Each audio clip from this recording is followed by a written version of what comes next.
اصولی طور پر یہ بات ثابت ہے کہ حضور پر جادو ہوا اور جادو کا کچھ اثر بھی آپ پر ظاہر ہوا اور اس کے ازالے کے لیے یہ صورتیں نازل کی گئیں۔ اس پہلو سے بھی یہ ثابت ہو جاتا ہے، اس لیے کہ جادو کا جو قصہ ہے نبی اکرم صلی اللہ علیہ وسلم پر، وہ میں آپ کے سامنے اس وقت اجمالاً بیان کر دیتا ہوں۔ یہ ہماری تفسیروں میں بڑی تفصیل کے ساتھ موجود ہے، بلکہ مولانا مودودی نے تو تمام روایات کو جمع کر کے اس کا ایک پورا مربوط جو ہے تسلسل کے ساتھ پورا ایک واقعہ مرتب کر کے اپنی کتاب میں تفہیم میں درج کر دیا ہے۔ یہ واقعہ ہے صلح حدیبیہ کے بعد کا۔ صلح حدیبیہ کے بعد جیسا کہ آپ کو معلوم ہے کہ نبی اکرم صلی اللہ علیہ وسلم چونکہ مشرکین عرب کی طرف سے فارغ ہو گئے اور یکسو ہو کر اب آپ نے یہود خیبر میں جو آباد تھے اور جو لوگ یہاں سے گئے تھے مدینے سے، وہ بھی وہیں جا کر آباد ہو گئے تھے اور وہ اسلام کی مخالفت کا ایک بہت بڑا مرکز بن گیا۔ تو صلح حدیبیہ کے بعد آپ نے ادھر کا رخ کیا، یہ تو تاریخاً ثابت ہے، اور اس کے بعد خیبر فتح ہوا۔ لیکن معلوم ہوتا ہے کہ یہود کو، خیبر کے یہود کو پہلے سے اندازہ ہو گیا تھا کہ اب یہ رخ ہماری طرف ہوگا، اب یکسو ہو گئے محمد صلی اللہ علیہ وسلم، تو اپنی پوری طاقت کے ساتھ وہ ہمارے اوپر حملہ آور ہو سکتے ہیں۔ تو انہوں نے گویا کہ پیش بندی کے طور پر یہ کوشش کی کہ ان کا ایک وفد آیا مدینے میں، اور یہ لبید ابن عاصم ایک شخص تھا بنی زریق کا، جو انصار ہی کا ایک قبیلہ ہے بنی زریق، ان میں ایک شخص لبید ابن عاصم منافق تھا، یا یہ کہ کم سے کم یہودیوں کا حلیف تھا۔ انہوں نے آ کر یہود کے وفد نے ان سے کہا کہ ہم نے تو اپنا سا زور لگا لیا محمد کی مخالفت اور ان کا راستہ روکنے کے لیے صلی اللہ علیہ وسلم، ہم ناکام ہو چکے، اب تم کوئی آخری کوشش کرو، تم بہت بڑے جادوگر ہو، بہت ہی ماہر ساحر ہو، تو تم کوئی کوشش کرو اور سحر کرو محمد پر صلی اللہ علیہ وسلم۔ اور 3 اشرفیاں پیش کی۔ اشرفی اس زمانے میں ایک بڑی شے کہ یہ ہدیہ بھی حاضر ہے، اب تم کوئی زور لگاؤ۔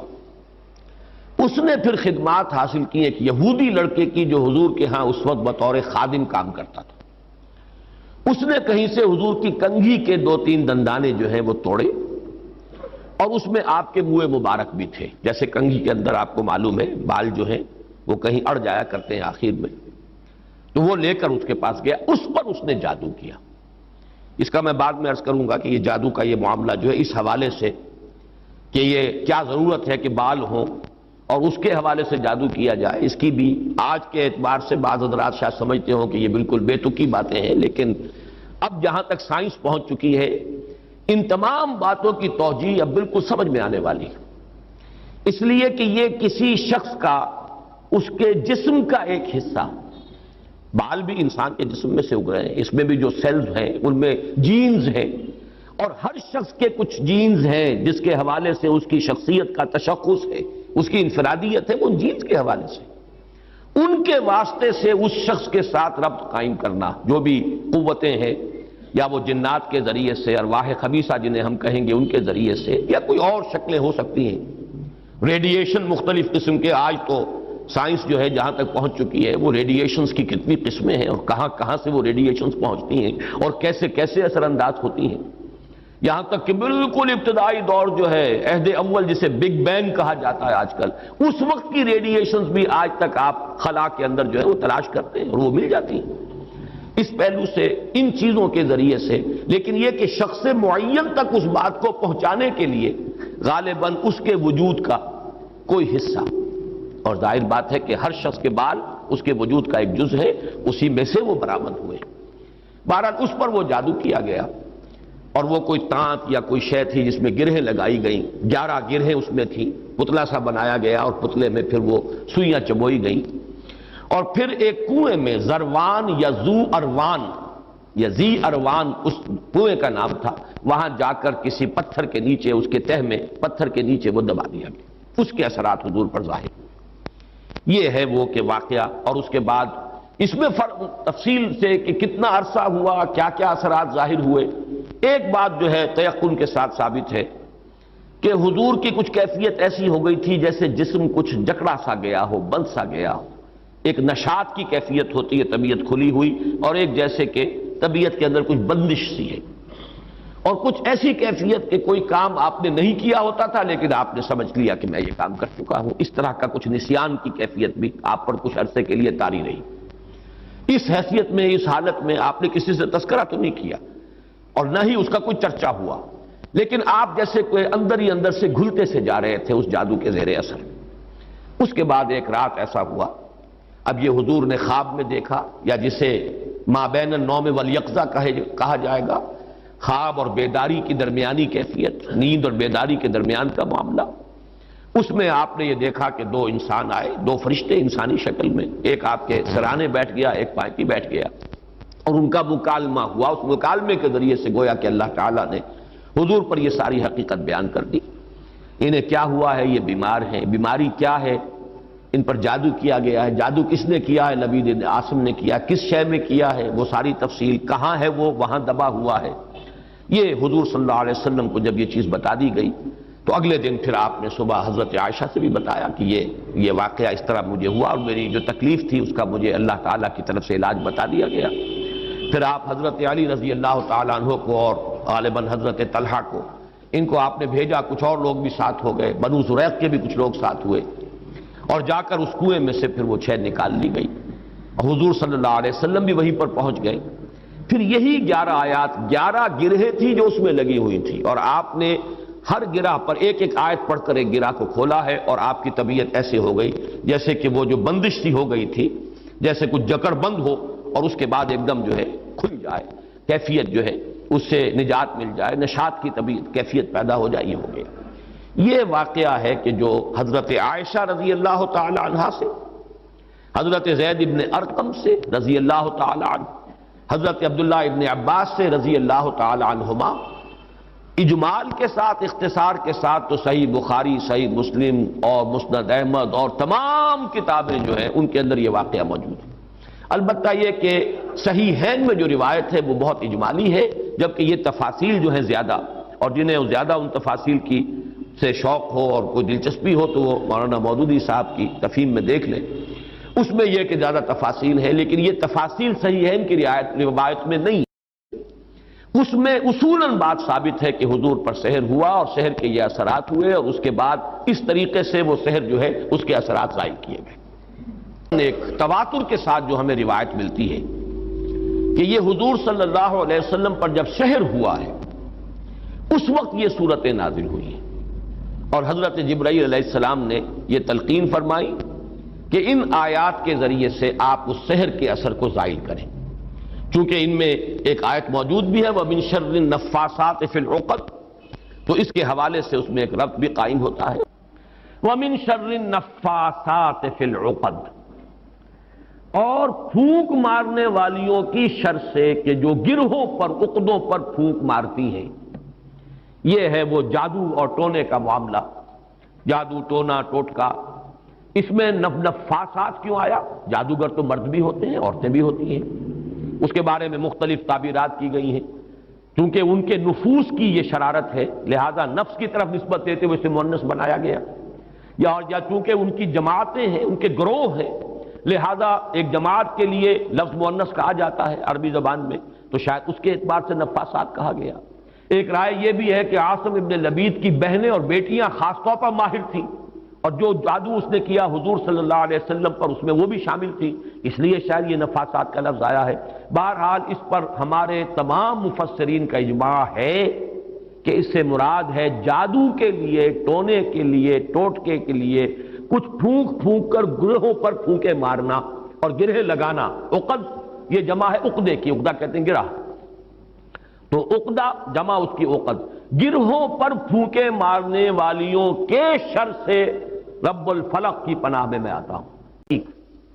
جادو برحق ہے، کلمات کی تاثیر ثابت ہے، ہر کلمہ، کلمہ خیر ہو، کلمہ شر ہو، اس کی کوئی تاثیر ہے، اس کے کوئی نتائج ہے، اور اس کے نتائج نکلتے ہیں۔ جیسے کہ جسمانی کسی کو زخم لگایا جائے،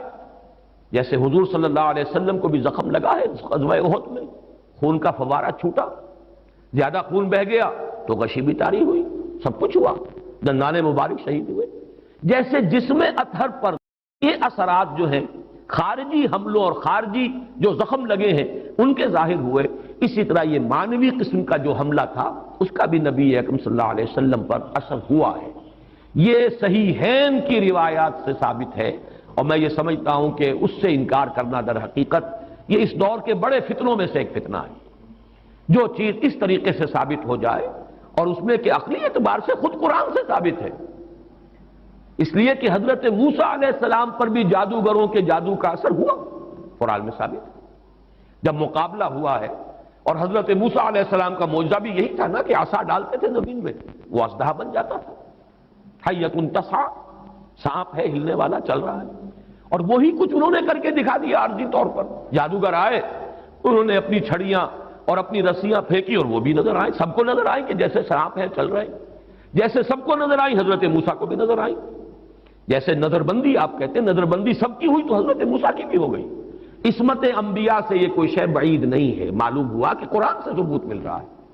اور جیسے حضرت موسیٰ علیہ السلام کے بارے میں تو یہاں تک ہے فَأَوْجَسَ فِي نَفْسِهِ خِیفَةً موسیٰ، ایک خوف پیدا ہوا اندر. اور خوف جو ہے بالکل سمجھ میں آتا ہے، معقول بات ہے، منطقی بات ہے کہ فوراً یہ اثر ہوا ہوگا کہ یہ تو وہی کچھ انہوں نے کر کے دکھا دیا جو اللہ تعالیٰ نے مجھے عطا فرمایا تھا معجزہ. دیکھنے والوں کو تو وہی کچھ نظر آ گیا. فرق کیا ہوا؟ ڈگری کا فرق رہ جائے گا شاید. لیکن یہ کہ جب اللہ تعالیٰ نے فرمایا ہے موسیٰ لا تخف انک انت الاعلیٰ، گھبراؤ نہیں، تم ہی جیتو گے، تم ہی سربلند رہو گے، گھبراؤ نہیں، خوف محسوس نہ کرو، ذرا جو تمہارے ہاتھ میں اسے ڈالو تو صحیح. الق ما فی یدک الق عصاک، پھینکو. اور اب اس اژدہا نے جو حضرت موسیٰ کے عصا سے بنا ہڑپ کر لیا ان تمام سانپوں کو جو نظر آ رہے تھے. تو معلوم ہوا کہ یہ جادو تھا اور یہ جادو نہیں کوئی اور شے ہے. اور یہ بھی میں نے بارہا عرض کیا ہے کہ یہ بات، یہ حقیقت بھی منکشف انہی پر ہوئی جو جادوگر تھے. دوسرے والوں کو تو دیکھنے کو یہی پتا چلا ہوگا یہ بڑا جادوگر یہ چھوٹے جادوگر، اور کیا بڑا جادوگر غالب آ گیا، چھوٹے جادوگر جو ہے نا ہار گئے. بڑے جادوگر کا نے جو جادو پیدا کیا اس نے ہڑپ کر لیا چھوٹے جادوگروں کے جادو کو. تو زیادہ سے زیادہ ان کے ذہن میں تو یہی بات آئے گی. لیکن جادوگر جانتے تھے یہ شے کچھ اور ہے، یہ جادو نہیں ہے. اس لیے کہ ہر ماہر فن اپنے فن کی لیمیٹیشنز کو جانتا ہے. تو حضور صلی اللہ علیہ وسلم پر بھی یہ ہوا ہے. باقی مختلف لوگوں نے مختلف طریقے سے اس کی نفی کی ہے، مذاق اڑایا ہے. اس پر یہ کہہ دیا کہ اس سے تو پھر نبی کی عصمت جو ہے وہ ختم ہو گئی. لوگ جو کہتے تھے کہ یہ جادوگر ہیں، گویا کہ ان روایات اور ان احادیث کو ہم قبول کر لیں تو جادو کا اثر ہو جانا ثابت ہو گیا. حالانکہ اس میں بھی بڑا فرق ہے. وہ کہتے تھے جادوگر کس معنی میں کہ یہ خود جادو کر رہا ہے. یہاں یہ کہ جادو کا اثر آپ پر ہوا ہے،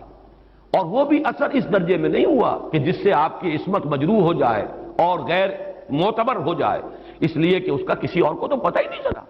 گھر والوں کو بھی اندازہ نہیں ہوا. صرف حضور نے اس کیفیت کو محسوس کیا ہے، اور وہ بھی صرف دنیاوی معاملات میں. کسی نماز کے بارے میں یہ نہیں آیا کہ حضور نے نہ پڑھی ہو اور آپ کو یہ گمان ہو گیا ہو کہ میں پڑھ چکا ہوں. نہیں، البتہ یہ کہ تعلق زن و شوق، میں اپنی فلاں اہلیہ کے ہاں ہو آیا ہوں لیکن آپ نہیں گئے. اس طرح کا کچھ معاملہ انسانی معاملات، خالص بشری تقاضوں کے ضمن میں، بشری معمولات کے ضمن میں تو یہ اثر ہوا ہے کہ آپ نے کوئی کام نہیں کیا لیکن خیال یہ کیا کہ کر لیا ہے. باقی یہ کہ جو کار نبوت ہے یہ ہے محفوظیت. اللہ تعالیٰ نے اس جادو کے اثر سے بھی جو آپ کا فرض منصبی ہے، آپ کے نبوت اور رسالت کے جو پہلو ہیں ان کو محفوظ رکھا ہے، اس زمانے میں بھی، اس دور میں بھی جبکہ آپ پر یہ جادو کا اثر تھا. بہرحال جادو برحق ہے، البتہ جادو کرنا کفر ہے. زہر میں تاثیر ہے، کسی کو زہر کھلانا یہ بہرحال جرم ہے، یہ قتل عمد ہے. زہر سے مارنا اس کی تو سزا ہو جائے گی. اس اعتبار سے نوٹ کر لیجئے وَمِن شَرِّ النَّفَّاثَاتِ فِي الْعُقَدِ، اور یہ بھی گویا کہ ایک شکل ہوئی من شر ما خلق کی. حضور صلی اللہ علیہ وسلم کچھ تلقین فرماتے تھے اور خود آپ کا بھی ایک معمول تھا، اور یہ روایت بھی ثابت ہے بخاری سے اور مسلم سے کہ رات کے وقت آپ کا یہ معمول تھا کہ یہ دونوں صورتیں آپ پڑھتے تھے، اپنے ہاتھوں پر پھونکتے تھے اور پھر اپنا ہاتھ، اپنا دست مبارک اپنے پورے جسم پر جہاں جہاں تک بھی ہاتھ پہنچ سکتے تھے آپ پھیر لیتے تھے. یہ رات کو سوتے ہوئے آپ کا معمول تھا. یہاں تک کہ مرض وفات میں جب آپ پر نقاہت بہت زیادہ طاری ہو گئی